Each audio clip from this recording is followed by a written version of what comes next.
Exercise 2.5ல 8th some. 8th சம்மில் என்ன சொல்லியிருக்காங்க, ஒரு சீரீஸ் கொடுத்துருக்குறாங்க, ஏபி சீரீஸ். அதை கேலாம் இருக்குது அந்த சீரீஸ்க்குள்ளே. அந்த கேயை ஃபைண்ட் அவுட் பண்ண சொல்லியிருக்காங்க. என்ன பண்ணுவோம், இது வந்து ஏபின்னு சொல்லிட்டாங்க. அதனால் என்ன நமக்கு தெரியும், காமன் டேர்ம், அதாவது டி வந்து காமன் எல்லாத்துலேயுமே.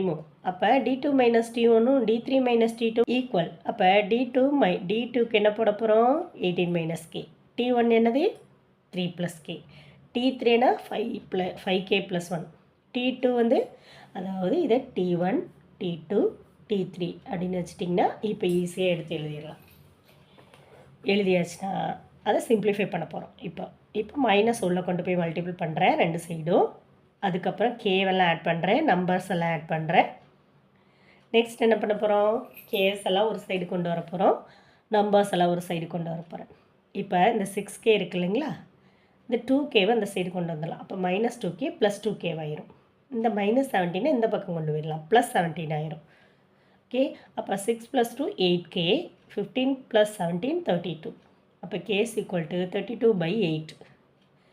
கேன்சல் பண்ணிங்கன்னா 8 டேபிளில் 4 டைம்ஸ் வரும். அப்போ கேயோட வேல்யூ என்ன, k is equal to 4 தான் நம்மளோட ஆன்சர்.